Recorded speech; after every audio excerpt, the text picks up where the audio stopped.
how do you view the amateur sports space right now, and where do you see it going into the future?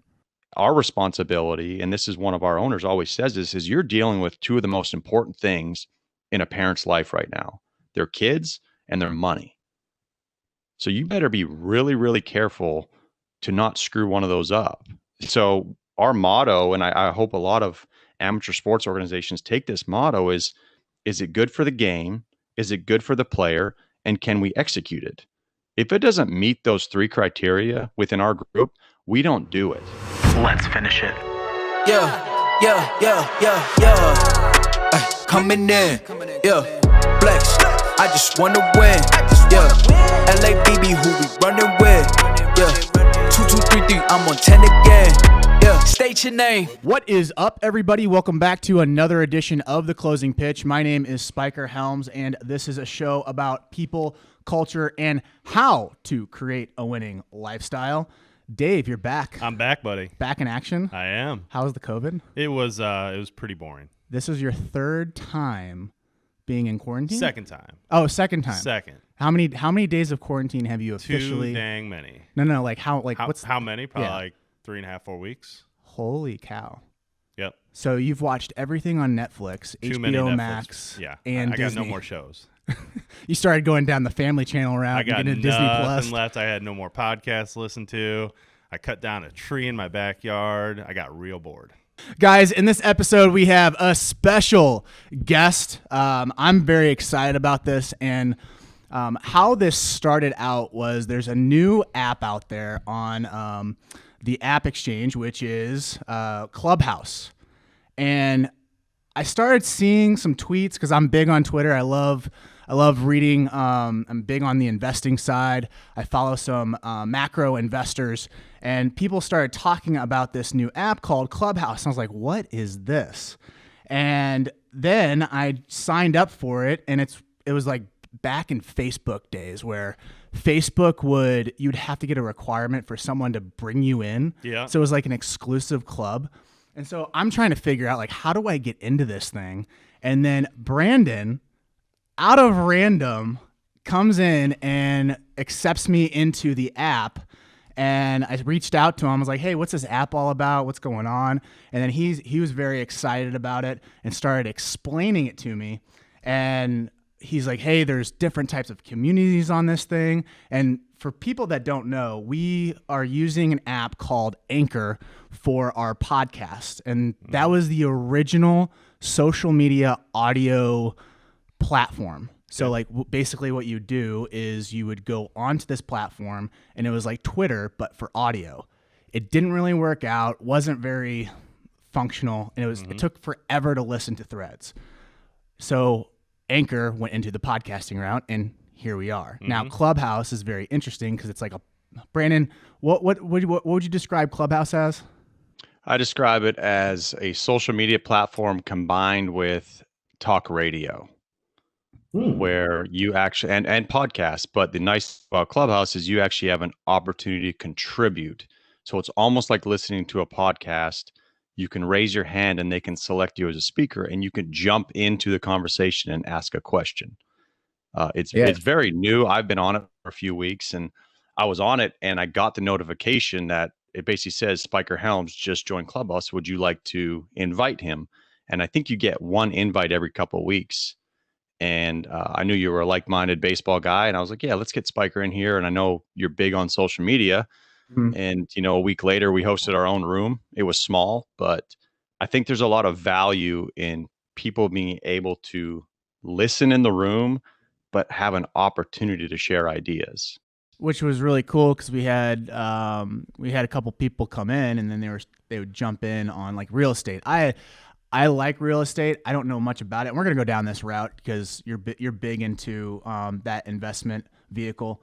But it was very interesting because I was getting a perspective that I didn't get from the books I read or the podcast that I was listening to. It was actually like boots on the ground, which I found super interesting. Real life experience stories. Yeah, exactly. But anyways, I want to do the introduction because we didn't do a formal introduction. Guys, this is Brandon Magierowski. He is the owner, CEO of 2D Sports Tournaments. And literally, Dave just hit the camera again. His big feet is he can't handle his big body. Just literally just hits everything that we do. So anyways, Brandon, go ahead and give yourself, talk a little bit about your origin story and how you started 2D Sports and how you've got into the real estate business, because I find this conversation super interesting because when you talk to baseball people, it's literally just baseball. And I love baseball. Don't get me wrong. Baseball is an awesome sport, but at some point you got to have a little bit more depth to you and have a little bit more of a conversation because there's only so much that you can talk about when it comes to baseball. So go ahead, hit it off, give us your origin story, and I want to start it there. Okay. Thanks for having me, guys. Yeah. So I'm originally from Canada, actually. I played junior college baseball in Alberta, Canada. And there was a bridge built between the junior college program up there called the Prairie Baseball Academy and LSU Shreveport, the NAI school in Shreveport. The head coach at Prairie Baseball was best friends with the head coach at LSU Shreveport. So there was always kids from the junior college coming down and being recruited to LSUS. And I was lucky enough to, Rocky Musgraves gave me an opportunity to come down in 2004 and play for the Pilots. I played 3 years. And then I actually met which is my wife now, in my second year of college, and we moved back to Canada. So I brought a Southern Belle up to Canada for 2 years with me. Wow. How did that work out? Well, we came back 2 years later. So no,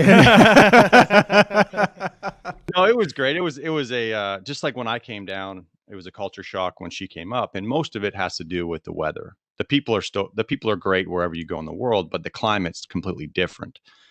So she came up there with me for 2 years, and Rocky and Coach Bertrand called me one day and said, "Hey, the graduate assistant position is open back at LSUS." And the wife and I talked a little bit, and we ended up making the drive down. We drove a U-Haul with no cruise control all the way down from Canada to Shreveport so I could be the grad assistant coach, because at this point I wanted to coach college baseball. That was my passion. I played at the program. I loved coaching. I was coaching at the junior college program up in Canada. I took the opportunity, came down, and I coached for 2 years with the Pilots. They paid for my master's degree. It was an unbelievable experience, but I quickly realized in my second year of coaching that this isn't the path for me. If I want to have a family and kids and have, financial freedom, I'm going to have to start a business of some sort to do that. And the college coaching route, a lot of respect to all those guys out there that go down that path. It just wasn't for me. I didn't see the light at the end of the tunnel, especially coming from an NAI school and knowing how difficult it to become a volunteer and assistant coach at a big school where the salaries can pay a little bit more so you can raise a family and be financially comfortable. So I decided I wasn't going to go down the coaching route. And this travel baseball stuff was starting to pick up in Shreveport. And I met a guy locally that had a couple teams. He brought me on board. I had 2 teams for 2 years. And I was playing, and this is the origin of 2D Sports. This is how 2D Sports started. We had teams and we were playing in events in Louisiana. And we were paying a pretty high price and getting really nothing in return. They were money grab events. And there was another guy, Ross Blankenship, down in Lake Charles, who saw the same pain points. And we kind of put our heads together and said, you know what, we can do this better and charge less and provide more for these teams and these customers.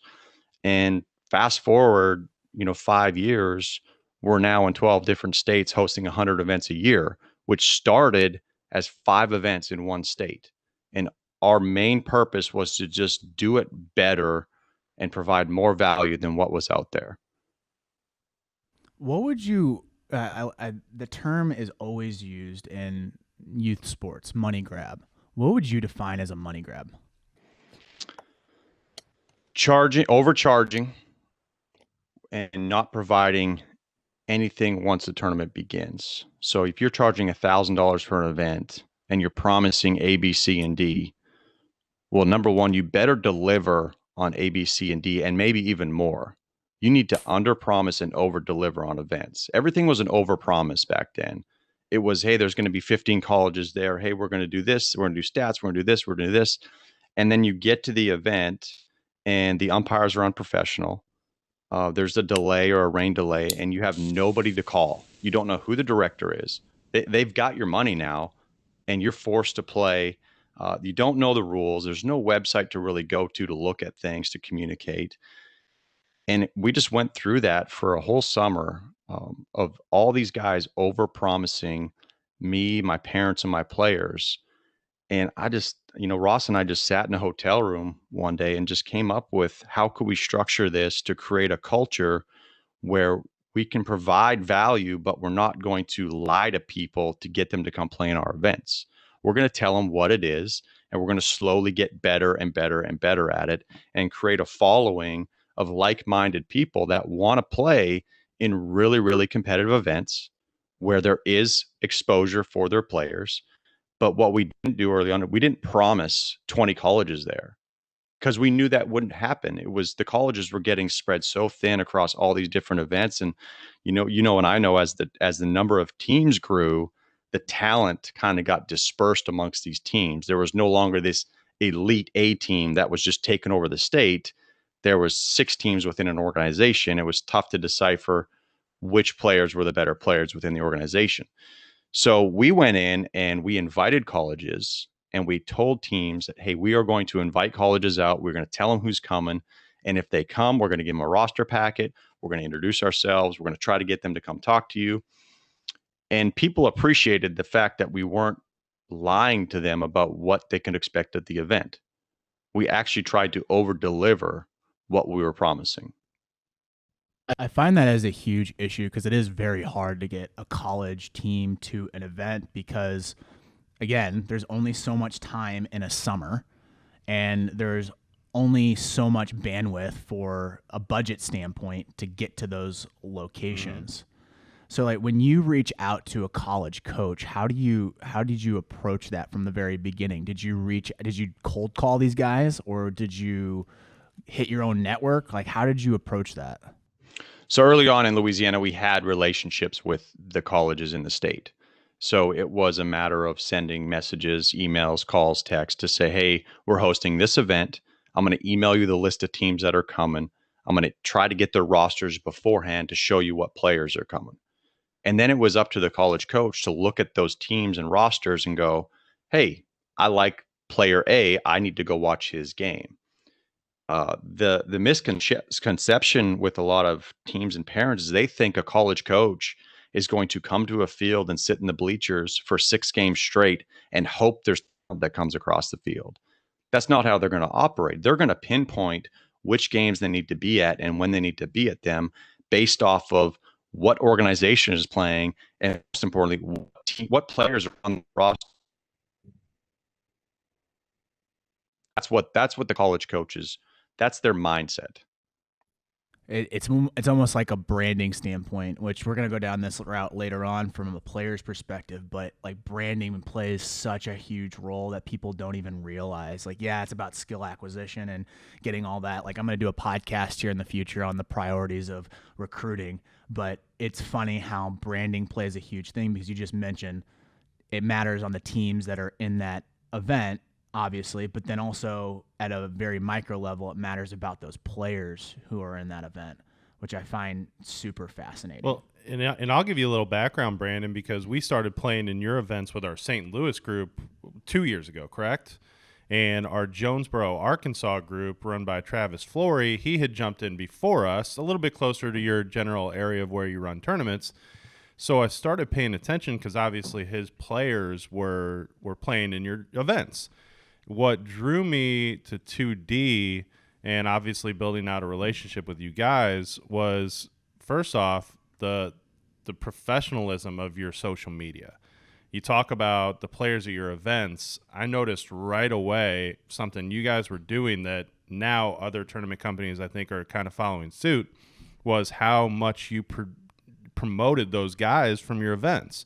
You promoted the organization, you promoted the player, you promoted the games.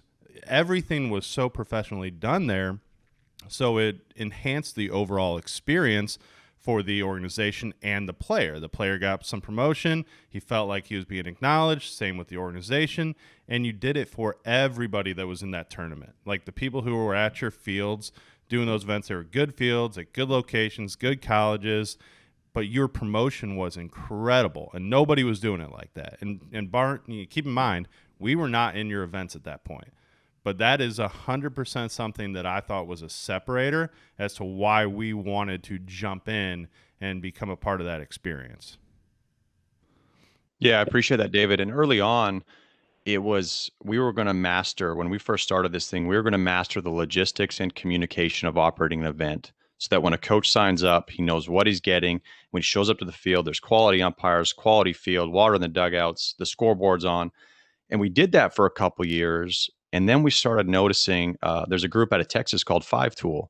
And we have a great relationship with Lynn and Jeffrey over there with 5Tool and Cherie. They're unbelievable people. And they started doing this social media stuff in Dallas and Houston. And we started to look at it and go, man, that stuff's awesome, because now it's providing another level of promotion of the teams and the players and the best highlights from the event. I wonder how they're doing that. And I called Lynn, and Lynn was kind enough to bring us over and sit down with Jeffrey and go over how they're doing this and the angles they're taking videos at. And then we hired a guy named Kim Barthel, who's our social media guru.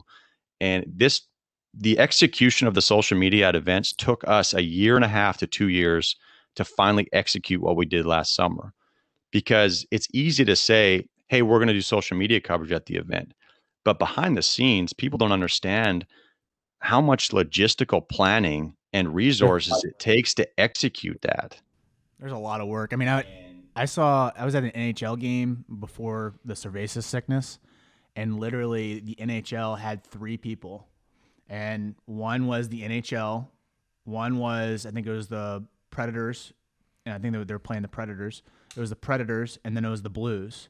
And so they met, and they would talk about game planning on how they would actually promote, which it's funny when people see on social media, when they see that banter back and forth, they're planning that all out. And these people had 3 phones on them. Each person had 3 phones. One had they had an NHL one, they had a Predators one, and they did St. Louis, and they shared those phones and they went around. That's how they're able to capture the Snapchat, the Twitter, the Facebook. Like, it's crazy how much logistical bandwidth that they have to do that. And I can only imagine from a baseball tournament standpoint or even a softball tournament standpoint, because you have how many teams running in one event and how many locations? For example, last year in Memphis, we have 80 teams and we're using 12 to 14 different fields.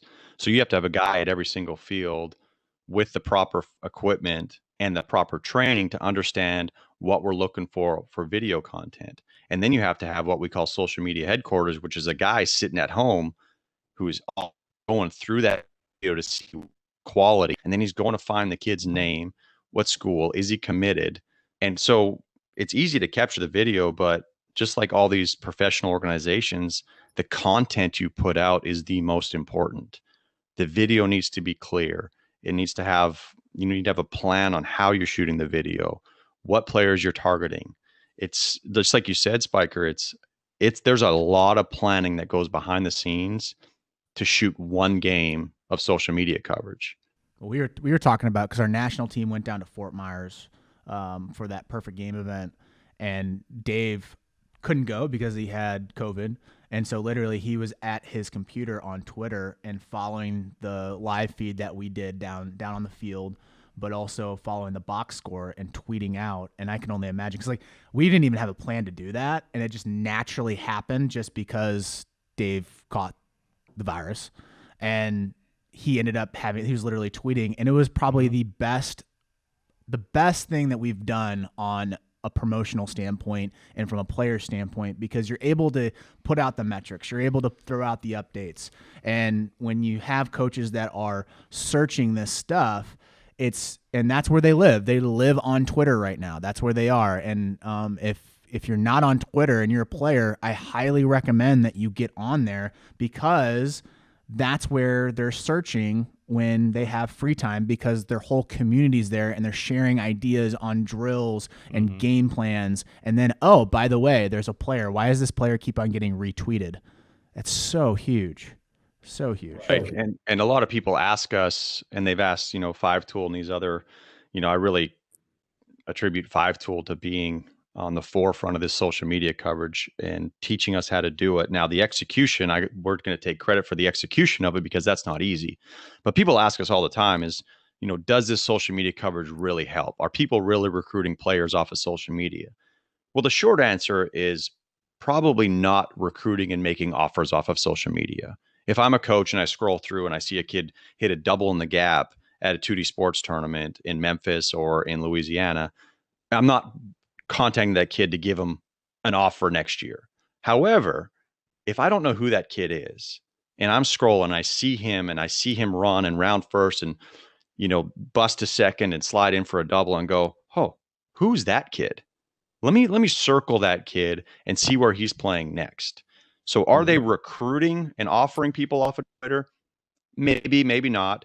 But I tell you what, they're probably getting kids on the radar off of social media. It's your branding, man. It's branding. It's all about branding your name. That's what it is. Like when they hear a name, they associate something right away and they say, why does this kid keep on getting said? And why does this kid keep on coming through my feed? Is there something up with this? And that's all you want is you want the curiosity. It's not everyone's looking for that home run or that grand slam.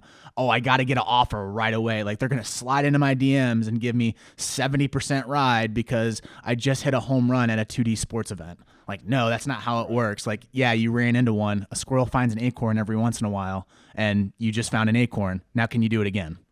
But it's all relative. I mean, listen, that helps the kid. The kid gets to retweet it. He gets publicity. He gets to build out his resume on his social media. He can promote it however he wants. The club's going to promote it, so it makes the club happy. The club is ecstatic to promote that kid had some success in a very high-level tournament.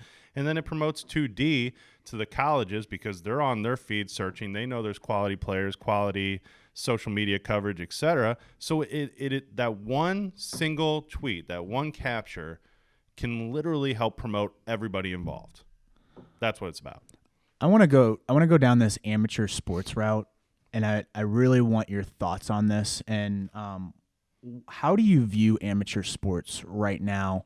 From you're a customer technically because you were coaching a group of boys, and then now you are a tournament director, and you've been doing this for quite some time. How do you view the amateur sports space right now, and where do you see it going into the future? That's a great question.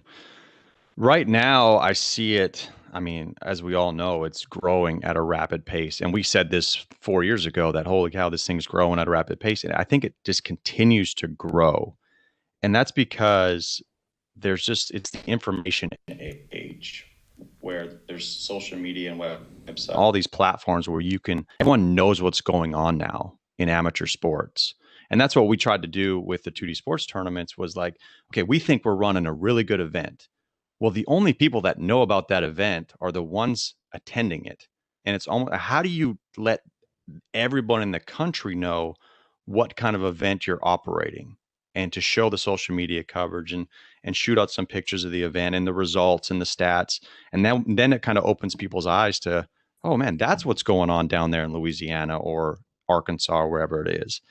But the amateur sports, it's growing at a rapid pace, but I'm worried about information overload and some people still out there taking advantage of the uneducated parents. Just looking at the baseball space and the recruiting process is a lot of parents, of no fault of their own, they don't understand the recruiting process. They just want what's best for their son or their daughter. And when our responsibility, and this is one of our owners always says this, is you're dealing with two of the most important things in a parent's life right now: their kids and their money. So you better be really, really careful to not screw one of those up. So our motto, and I hope a lot of amateur sports organizations take this motto, is it good for the game? Is it good for the player? And can we execute it?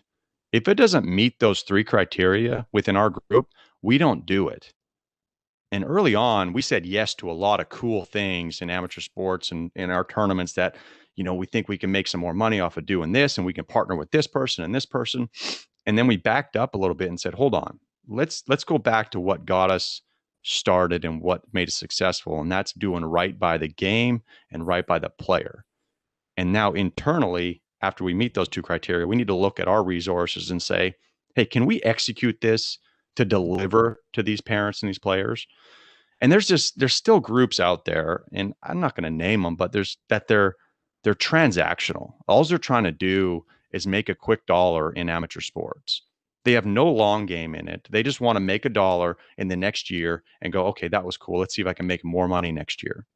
That's a separating factor for any industry, right? Like you have different players in different industries that are all transactional, and then you have these other group which I wouldn't call them unicorns, because if you say unicorn in business, they think it's a startup company that goes crazy. But I would say unique individuals that come together like a Disney and say, we're going to do this completely different, or even Pixar or Apple, like those iconic brands. And they're more customer centric and they're more experience centric than anything else. And I feel like amateur sports, please tell me if you're seeing it the same way that I'm seeing it, is that it's starting to get into a motion where we're going to get brands that are going to be iconic, and they're going to be known because we're getting away from the wild, wild west days of amateur sports, because we're already at, what is it, 15 trillion? Yeah, I think you said it was a $19.2 billion market cap. Yeah, billion. Sports. Sorry, not trillion, billion. That's crazy because NFL's 15, right? Yeah. And now we're at 17. Yeah. And I think projections are going to 72 in 2026. I think that's a crazy number. I can't fathom that. I still am very skeptical of that number. But when I started going into this about 5-6 years ago, it was at that 12-13 mark, and now we're at 17. Like, well, if you think about the law of numbers, and when something explodes exponentially, it becomes big overnight, which could be a possible case. Yeah, that's great points, Spike. It's what I think as big organizations like ours and some other ones in the Southeast I can only speak on start to continue to grow and scale and create really good relationships and keep doing what we said we're going to do, we're going to weed out the people that are doing it for the wrong reasons. And like I said, with the information age, it's easy to share information and find out who's in it for the wrong reasons. The second thing that kind of worries me, and just to speak on baseball, is that we don't want to lose community baseball within these cities. We don't want to lose the little leagues and the Dixies and the high school baseball, because those types of league provide affordable opportunities for kids to be introduced to the game of baseball. And the travel baseball world, especially on the youth level, we set out in Louisiana, our motto in Louisiana was to raise the standard, elevate the standard for youth baseball, because we saw it going in a direction where it was country club. It was a monopoly being ran in our state. They could do whatever they wanted. They could charge whatever they wanted. They had no intention of making the game better. So we came in and said, you know what, we can do this again, just like we did at the high school level. Let's try to do this better and do it for less, and just create relationships and keep the community baseball mindset to make it affordable for kids and teams, but don't interfere with their local little league and their Dixie programs, because that's what's going to introduce kids to this great game. And we cannot lose that in my community and all these other communities around the country. Yeah, no, of course. And to go back on your point where, there are people out there, whether it's in the club space, the tournament company space, that are transactional. But what I'm starting to see now, Brandon, and I'd love to get your point on this, is think of how the overall experience for a player, a parent, a club, a tournament director has changed just in the last 5 years. I've been in this is my 11th year with the club since we started. And the overall experience that a player is going to see and go through on a game by game, tournament by tournament basis is totally different. It's totally different. And the transactional guys are going to get kind of pushed to the side because they're not growing with that. They're just saying, I'm going to supply you with A and you're going to pay me with B. Whereas companies like yourself with 2D and other good providers out there, they're creating this hype, this overall experience that these kids are crazy about. I mean, it used to be just, high-level team A shows up, plays high-level team B at a good venue. I'm going to throw my dude, you're going to throw your dude, and that's a tournament. Good job, boys. And that was it. Now it's crazy. Like, kids play in these great, events, these great parks, these great places. The coverage is huge, and they're like, yeah, that was cool. Like, what's next? And that's where I see this whole industry just being totally different here in 3 to 4 years. I think everything's going to be different. Well, and I find it interesting too is that the people find that as a bad thing. Like, they point to it and like, that's such a bad thing. Like, remember the good old days? Like, yeah, the good old days were great, but look at what we're doing now. This is crazy. And there's going to be a market for different types of customers. There's going to be a person that wants to be on the recreational side, stay local. They love the game. They want to play the game. And there's going to be enough players there for them. And then there's going to be a mid-level group. And then there's going to be a premium group. It's just like the car industry. I could point to different industries on it, but the car industry is such a good example, is that you have a Ford Taurus and then you have a Lambo. What's your decision? Same thing with cameras. You have a basic point and shoot camera that you can buy at a Walmart. Does its purpose. It's a great product. It serves its purpose for a certain amount of customers. But if you're like me, who needs a camera on an everyday basis that's going to shoot high quality video and give me a good product to send out on social media, I'm going to go with a DSLR or a Panasonic. And then I'm not in the movie industry. That's the Lambo. I don't care about the red camera that shoots 4K and has crazy pixels and is going to give me that cinematic look. Like, I don't want Dave to look cinematic right now. You sure about that? Yeah, maybe. I don't know. But that's what I'm saying, though, is like, there's going to be different types of customers, and I don't view this as a bad thing. I always view this as a good thing, and it's just the evolution of a market. Absolutely. And the evolution of technology, our ability to now tap into like you said, high-level cameras. The iPhones shoot video that's, 4K now. And those are affordable options for an organization like us to utilize to continue to promote players. But like David said, you have to keep adding value. Year after year, you have to go back to the drawing board and go, okay, guys, what worked well last year and what didn't? Okay, what's next? What are we going to invent for our customer next? Or what are our competitors doing that seems to be working that we can replicate? And that's kind of our motto every winter as we sit down, as any business should, and say what went well, what went poorly, what do we need to axe, and what do we need to add next year? And most importantly, we add something. Is it good for the game, good for the player, and can we execute it? That's the formula we're using. You're preaching to the choir here. I love it. How we talked about the recruiting process, and you dove a little bit deep into the social media side. How do you view it from a tournament director standpoint, from an event provider?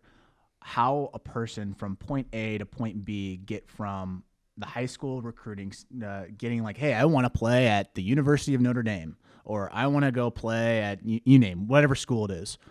How do they get there?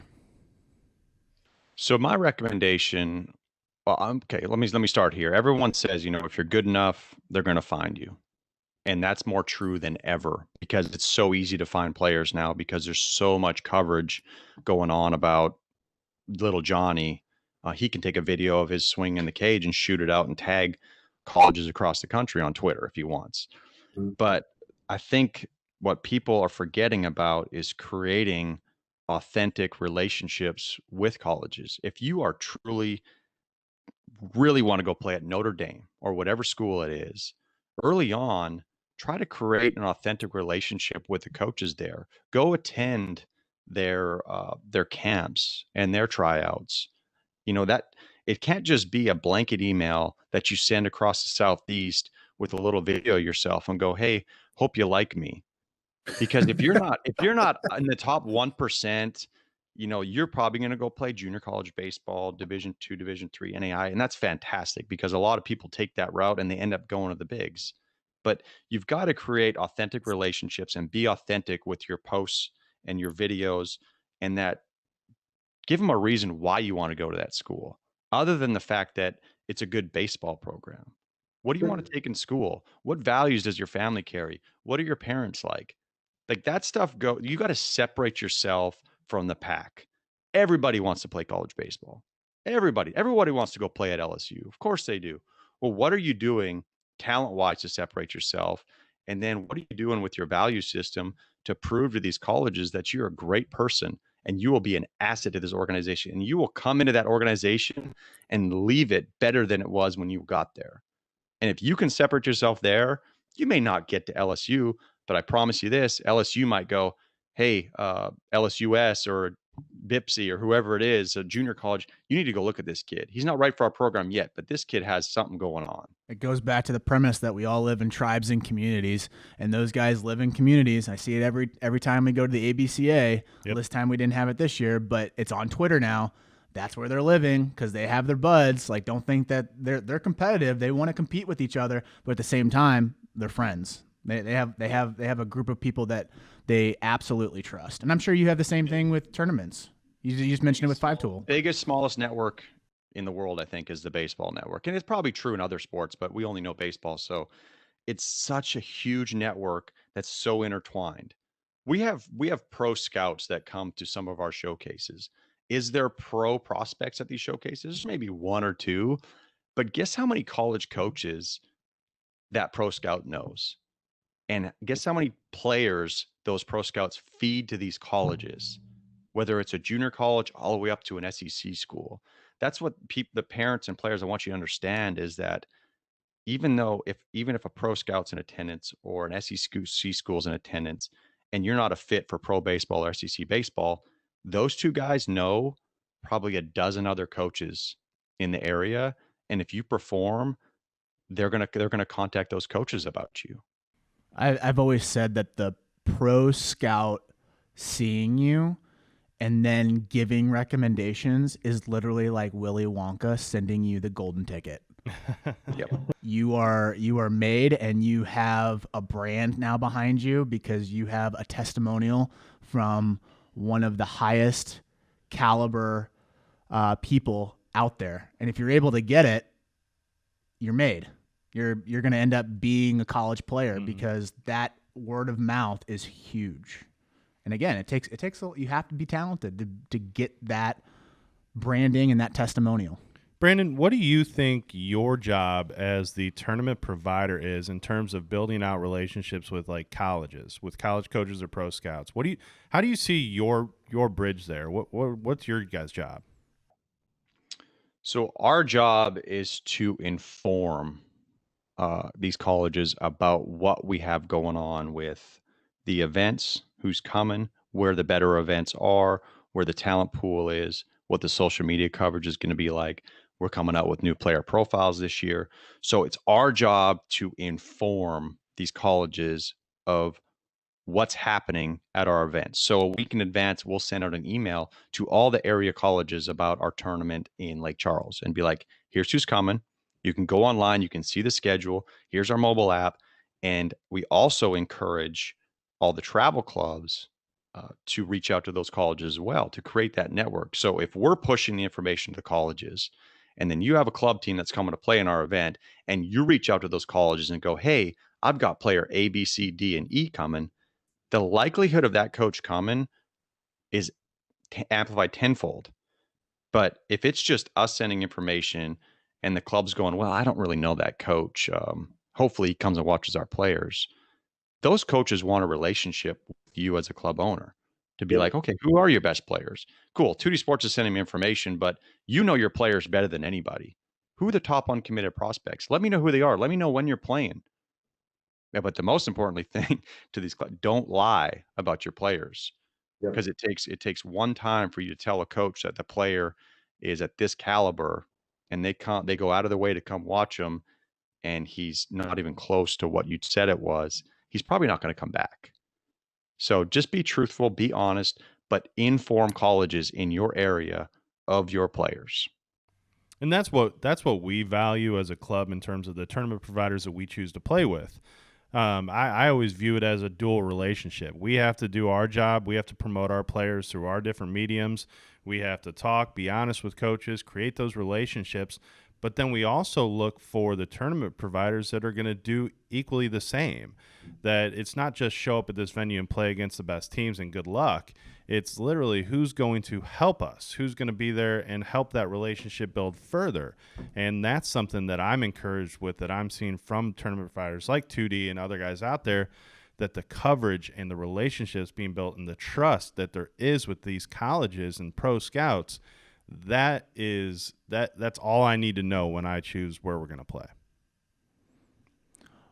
You live in two different types of worlds, Brandon. You have your baseball world, which you're very well versed, and then I didn't realize that you were big into real estate since our whole clubhouse thing, and you were spitting off some information. I was like, holy cow, I didn't even think about that. What is it like living in two different tribes and communities where you have the baseball end of things, because you know how baseball guys are, and then and obviously parents and teams and players, and then now you're in this real estate world, because the first thing that I think of if you're big on social media is Grant Cardone, and Dave always likes to quote 10x it. Yeah. 10x everything. When you watch TV, 10x it. So what is it like living in those two different worlds? Well, they actually kind of intertwine a little bit, because in the real estate world, what we're trying to do, our team is actively seeking out commercial multifamily properties. So we're looking for something between 5 and 200 units in the market of Tallahassee and Jacksonville, Florida. And I can get into details about how we landed on those markets, but that's maybe a conversation for another day. But in order to purchase anything like that, you have to build a network. And you have to build authentic, quality relationships with brokers, with agents, with property managers, with like-minded investors that potentially have some extra money that they don't want to put in the stock market this year, and they want to put it with people they trust to purchase a large asset with double-digit returns for them. So it's just like baseball. It's you want to create a brand where people will look at our 2D logo, or our real estate company is called Real Focus, or our Real Focus logo, and just immediately attribute it to quality, like-minded, trusted people. Because in the baseball world, a lot of people come play with us because they know what kind of people we are. And then when they see our logo, they know what they're going to get. And it's the same thing in real estate. When we go buy these apartments and we're promising these returns to investors, those investors aren't just going to give their money to anybody. They want to know what kind of person you are, what kind of value system you have. And if I give you $50,000, you're telling me I'm going to get this much return in 3 to 5 years. I believe you're going to deliver on that. And they're a little bit intertwined. It's a lot of the same thing, just like in the baseball. It's a lot of conversations over the phone, a lot of emails, just a lot of networking. And something I did this year, moving into 2021, is I'm starting to put myself out there more than ever. I think there's a lot of successful people in sports and business that don't put themselves out there because of their humility. They don't want to seem like the arrogant guy that thinks he knows everything. So I don't post a lot on social media. This is my first podcast I've ever been on, but at this point in my life, I feel like I have a lot of value to add to some young entrepreneurs or young baseball people or parents coming into the game. And based off some of the experiences I've went through over the past 5 years with baseball and the past 3 years with real estate, I've learned a lot of lessons, but it ultimately comes down to being authentic and not just going out there trying to sell people on tournaments or real estate properties, because they're going to see right through that, because they've seen it all before. They've seen the used car salesman who's trying to sell them the crappy car on the lot for double the price. Like people see right through that crap. So that's something I want to really encourage other people to do. If you feel like you have value to add to other people's lives, whether it's across religion, politics, baseball, sports, real estate, whatever it is, put yourself out there and start talking to people about it. And you'll be amazed how much you'll learn from other people. And that's my goal this year and moving forward, is to start establishing more quality relationships with people across the country, because we can do it now without being face to face. You can get on a Zoom call, you can see somebody, you can talk to them, you can learn about their life, their value system, what they love, what they don't like, what their real estate goals are, what their investing goals are. It can go on. But if you don't put yourself out there and start making those connections, you're going to be left alone. I feel like I've always felt that way with social media. I don't know what it is. I always see it as there's a digital world and then there's the real world. And how I am in the real world is how I am on the digital world. And I want to try to be the same. I want to be able to be clear in how I approach that when I go onto Twitter, I go onto Facebook, I go onto Instagram, because that's a very hard thing to come over it, because there's such when social media first started, you started seeing these people boast about who they are and bragging and everything like that. Mm-hmm. And it gave social media kind of like everyone wanted to be a celebrity. Like that was like the huge goal. Like, oh, I want to be a celebrity because now I see Jake Paul now calling out Conor McGregor, and I can do the same exact thing. I want to be TikTok famous. It's like, no, just be yourself, be authentic. That's why Jake Paul's Jake Paul. And he is able to do the things. He's being his authentic self. If you look back at the Vine days when Vine was huge, he acted the same way. So I feel like from a business standpoint, we don't want to do that because we don't want to be labeled like a Jake Paul. That's not the catch. The catch is you have a tremendous set of values. You have an ethic code, and being able to deliver value is a huge thing because people want that type. They want that type of person because there's not much leadership right now in the social media space. It just feels like it's all, I'm trying to sell you something, or I'm trying to be a celebrity. And like you said, Brandon, they want authenticity. That's what they value now. In a world that there are so many used car salesmen out there. There are so many people selling you to do these little quick steps and get rich quick schemes and everything else. They want authenticity and they want information. So what caused you to get into, you could have chose different directions from an investment place. And again, this is not investment advice. I have to put that disclaimer out there. Please do not make a decision just based solely off this conversation. Make sure that you reach out to an expert and an advisor before you make a decision. I feel like I've listened to so many investment podcasts. I know that like the back of my hand. But anyways, what made you go into real estate rather than another vehicle? So about 3 years ago, one of the partners in 2D Sports Baseball, he's in the Navy and he was stationed in Panama City. He moved to San Diego, California. But we were just talking and building a relationship outside of baseball. And he was telling me about his short-term rentals that he had in Panama City. And he started spitting out some numbers of this cash flow coming in each month. And you doing that? And he gave me 2 books. He said, read these books and get back with me. And I read the books in 2 weeks. What were those books? Called him back. The first one was Robert Kiyosaki, Rich Dad, Poor Dad. And the other one was just a general real estate investing book, how to get started in real estate investing. But Rich Dad, Poor Dad, if you haven't read it, read it. That'll get you kickstarted. So I called Rams. I said, I want to do this thing. He said, okay. He said, this is how I do it in Panama City. Let's do the same thing in Shreveport. We'll partner on the units and we'll go to work and we'll figure this out. So 6 months later, we buy a 3-unit triplex in Shreveport, and then we buy a 6-unit a year later in Shreveport. And we still hold those properties here. And I've learned a lot by purchasing those properties. But my whole point after reading those books and what I wanted to establish was financial freedom and control of my financials. And what I mean by control is that when you put your money in a stock, you have no control. You put your money in and you put it in Apple. Well, Apple's running the business and they're going to control how the stock goes. And you just try to hope you time it right and you hold on to it for a long time. And sometimes you cash out, sometimes you don't. With real estate, you're basically running a small business and you have control of the asset and the performance of the asset. And then I talk about financial freedom, and this comes from Ramsey as well. This is what his dad told him early on when he left for the military. This was his advice. He said, let me tell you about the chase. So in your 20s, you're going to chase women. In your 30s, you're going to chase money.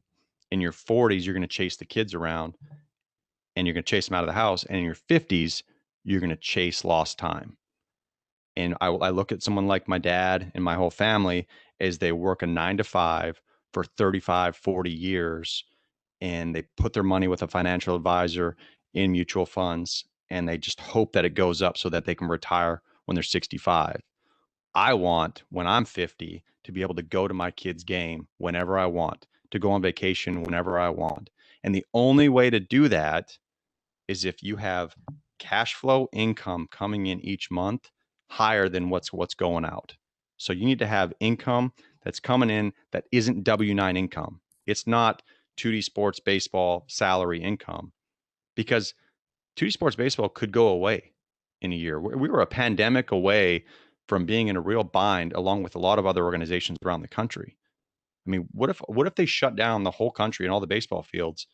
There's a lot of companies that would have went out in the sports industry. So I wanted to have a side plan in real estate so that in 10 years, I could have some cash flow income where I could be free, in control. And that's kind of my why of why real estate: control of my financial situation and my future. So basically you're hedging, you're diversifying yourself and making sure that every basket was taken care of, because again, if a person comes up and takes your 2D basket, you still got the real estate basket. Absolutely. Yeah. And I would encourage, no matter what your job is to always be thinking about something to hedge, something to horizontally integrate yourself where you could have a side hustle.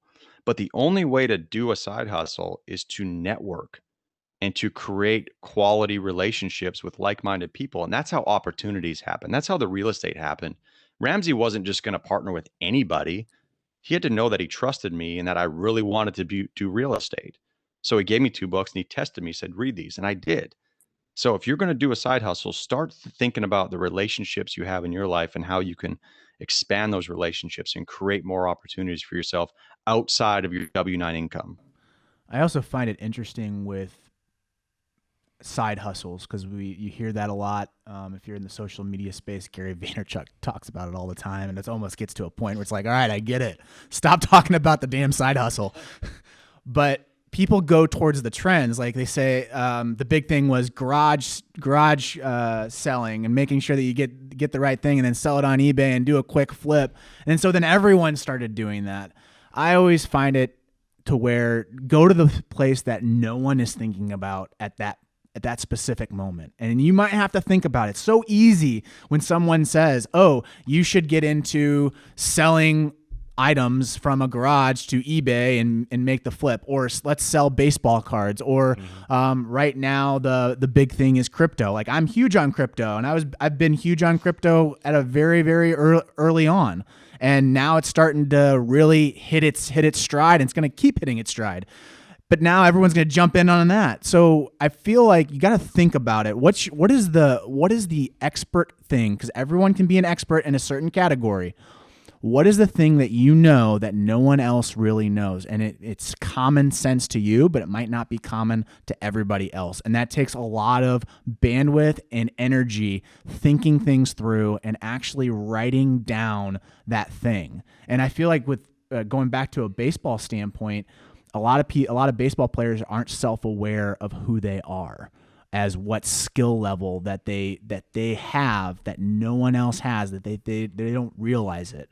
And it could be something that is on a very deep level, like a leadership, or being able to communicate effectively, being able to know the situations in a game. That's a huge advantage. Everyone looks to, oh, how hard do you throw?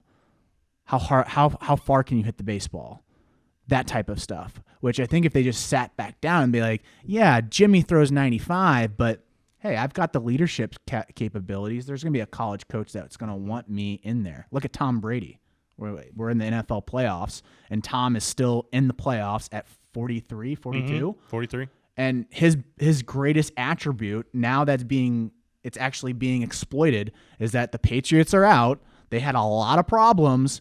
The X factor was Tom. Why was Tom the X factor? Because he had his leadership capabilities. He's not the best quarterback that had the best arm and doesn't dazz you on the field and run in different circles.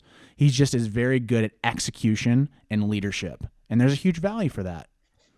Yeah, just going back to your point about the side hustle is, don't think of the word kind of side hustle kind of seems like people are just working on the side to make some extra cash. I don't see it that way. You got to have an infinite mindset with your business or your side hustle. Like you said, what's the trend now may end in a year. You need to figure out, okay, if I start something now, will it be around for infinity for the next 50 years? Can I grow it over the next 50 years? Too many people want it now. They want to start it, make their money now. And it doesn't work like that. Even with the baseball stuff and even with the Rawlings Tigers and you guys, you start with one event or one team, you do it right, you learn your lesson, and then you scale and you bring other people on board that share your same value system. And then all of a sudden you create a culture that scaling becomes a little bit easier and people start to see the value they get when they come to your event or they purchase your product or they invest with you in real estate.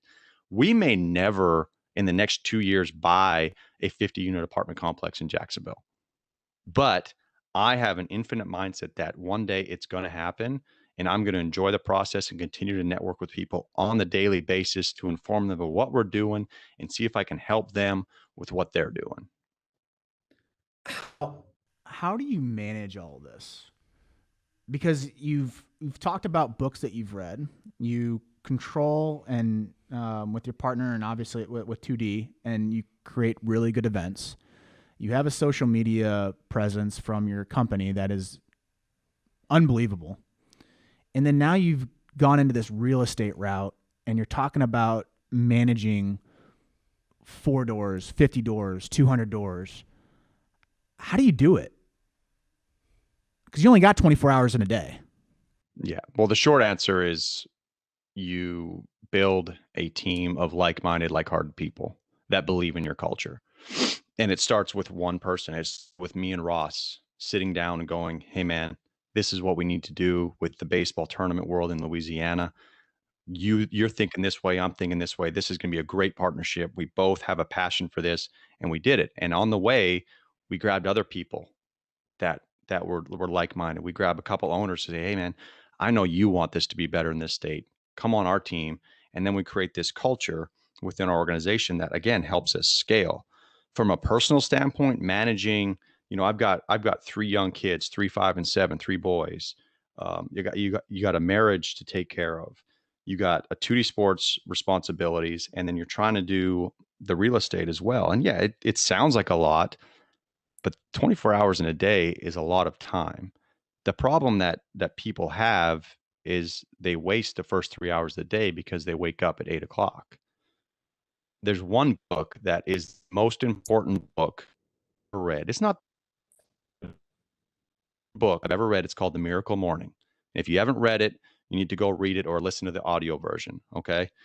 If you're not starting your day at 5 a.m., you're not a high performer.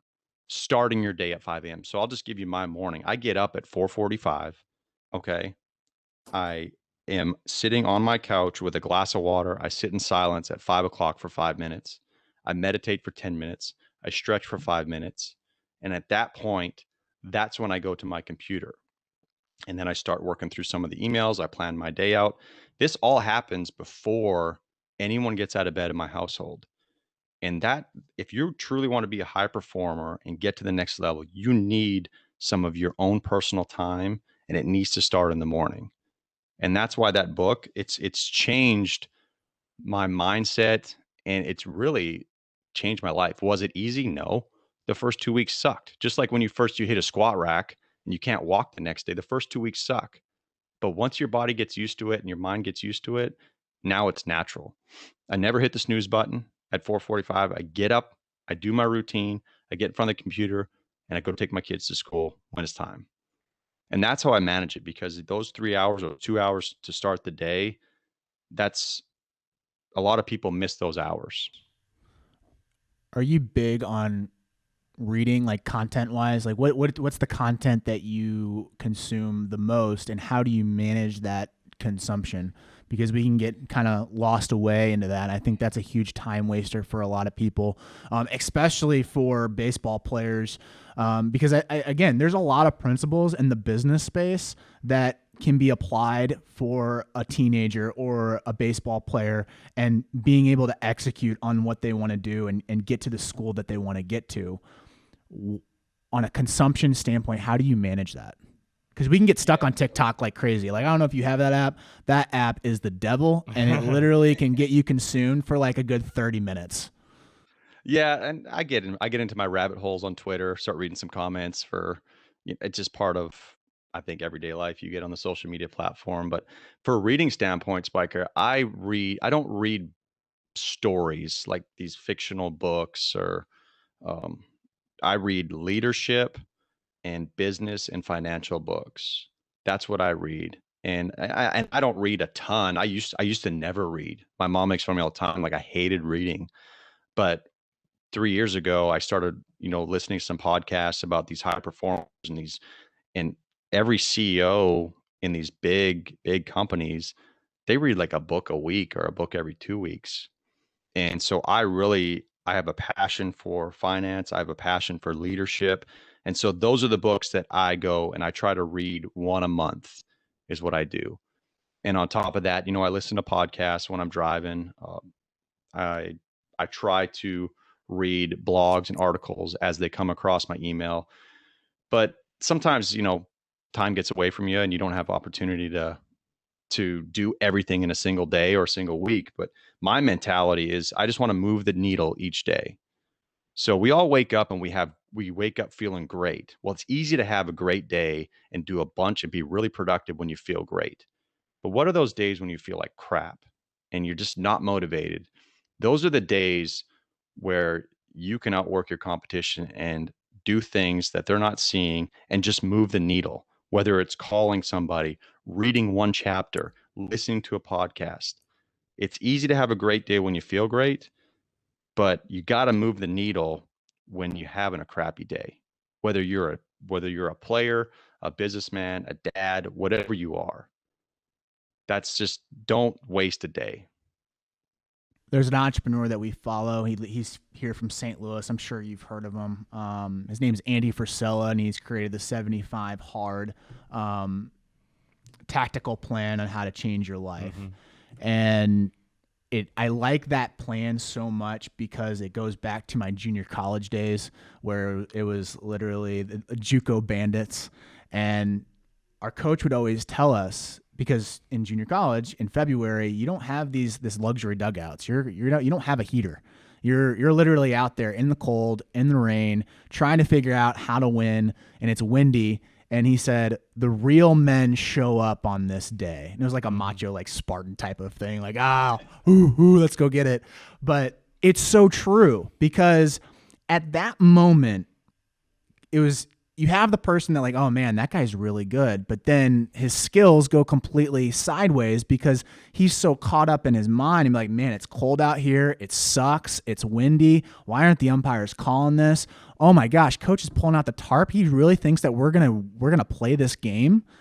And I love the Andy Frisella tactical plan, the 75 hard, because you have to have a workout outside. You have to.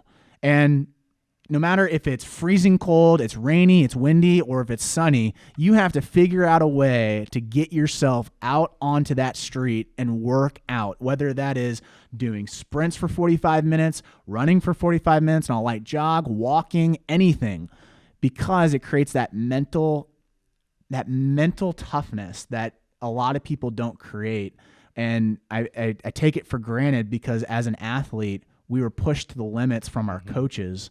And I think that's why sports is such a huge aspect of a person's life. That's why I think the industry is exploding the way it is, because parents want that exposure to their kids. So they're tough and they know how competition works, and they're ready to compete when they get out onto the job market. Exactly. Yeah. And my advice to some of the parents, and I go through this too with our family, is let your kids struggle a little bit. Don't do everything for them. let them, at a young age, just let them go through some adversity, because like you said, that's just going to create a mental edge moving forward. We used to have to shovel snow off the field in junior college baseball because we had to play that day or practice that day. Let's I go, lived in a boys. city where, yeah, I lived in a city where it was Too many of those always, days. every day was 30-mile-an-hour winds. And Why yeah, is did it suck? Of course. Why it is sucked. coach spray painting the ball yellow? So we can actually see it. But that's the culture that comes out of the Prairie Baseball Academy up in Canada, and it's the best junior college program in Canada because you're not spoon-fed there. You do the field work, you shovel the snow, you play in crappy conditions, you travel 12-hour bus rides to go play down in Washington to play a doubleheader. And unfortunately, there's just not a lot of that mental toughness in some of these programs around the country because everything is just handed to the kids. And from an early age, everything's done for them. So like you said, if you can separate yourself from your competition by getting up early, reading an extra book, going outside to do sprints, run an extra mile, that's going to create a mental edge, but that's going to create confidence for you. That creates nothing but confidence for you to go, I can compete against anybody. Without a doubt. Without a doubt. Brandon, we're about to approach the hour mark. I know I'm sensitive on your time because I know you got a meeting to catch to at 10:30, but this conversation has been really good. Really good. I think there was a lot of value there. I mean, there's some books that I haven't heard of that I'm gonna start adding to my Kindle once we get off this podcast. But I really appreciate your time. On this podcast, we have a closing pitch, and we'll have Dave lead off the closing pitch, and then we'll have you go second, and then I'll go third to close it off. Yeah, so the way I'm going to end this podcast is I personally got a lot out of this podcast. I got a lot out of when you let me jump on the Clubhouse app the other day. And I think that it is so important for people to put themselves out there, be authentic, share value, try to bring value to someone else's life, because that ultimately, I think, at least for me, has got me to where I want to be quicker than anything else. It's been putting trust in other people, talking. I might be wrong. I understand that. I'm going to learn more in 2 years, and I'm going to be further along than I am now. But I'm not afraid to put myself out there. I really valued that conversation, Brandon. Definitely to echo Spiker, and I'm not a huge reader. I'm going to probably jump on some of those books that you talked about, and just thanks for the conversation, man. Awesome, David. Yeah. Pretty simple for me is master the unseen hours is my motto. So what are you doing when nobody else is watching that's going to excel past your competition? Whether you're a baseball player, a businessman, whatever you're doing in your life, what are you doing when no one else is watching to exceed and excel past your competition when it's time to be watched? And the second thing, like David said, is when you need to create authentic relationships and add value to other people's lives. And the big thing that you speak your name,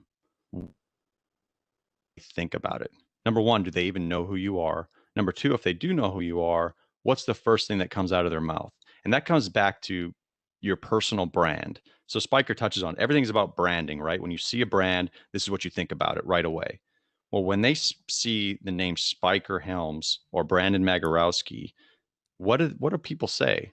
And what I want to establish is people say, man, that guy is an awesome guy. He's not in it for transactions. He's in it to create value and learn and improve his life and be better for his family. And I encourage everyone else to master the unseen hours, create authentic relationships, and think about your personal brand. I said in the beginning about being an expert, and I actually got this from you, Brandon, on our Clubhouse talk. And I was talking about crypto, and I said, you know what? I'm not an expert in this, so please take it with a grain of salt. And you said, Spiker, I've learned so much in literally like 5 minutes talking to you about crypto. I'll call you an expert. And I kept on thinking about that after our conversation, and it is really true when it comes to knowledge, is that at when you're at the table and someone has an expert opinion at the table, and it might not be the 100%, the guy that is like a level 5,000 on that topic, but there are subjects in there that you possibly know that no one else knows, and being able to share that, especially from a team level on a communication standpoint, and being able to share that with your teammates or even your coaching staff is huge. And I really implore people to really think about it. Like, you have experience that no one else has. It's just trying to find that experience and then being able to tap into it. Now, again, you have to have experience. You just have to figure out what that thing is, and then being able to share it. And from a team level standpoint, that is massively important. That's why I think Tom Brady's Tom Brady. He's able to communicate effectively and really put positivity in those other people on his team. Like, example, Gronkowski. Like, when Gronkowski's just by himself, he's a fun-loving guy. But then when Tom's with him, it's like Gronk brings in an expert opinion that I never knew that he had. He sounds very intelligent, very smart, and is able to deliver how you should think about something on a football field. So I think it's the same thing with teams, is that you have an expert opinion, really, really exploit that and really show it to your teammates. Brandon, this has been awesome. I really appreciate it. Guys, subscribe to the show. Brandon, give your where can they follow you? Where can they find you? Go ahead and plug that in really quick. Yeah, I would just, you find us, go to 2dsports.org. 2dsports.org, and then if you're interested in anything on the real estate side, realfocus.org. realfocus.org. We've got some articles on there that kind of explain why to get into multifamily. And then on the 2D Sports side, we've got some news articles going out that we actually have one coming out about social media and why you should use social media. Our guy's writing an article to add value to other people to read it and go, okay, this is how I execute this, and this is why I should do it. 2dsports.org, realfocus.org. Thanks, guys. I appreciate it. Make sure you subscribe, follow the show.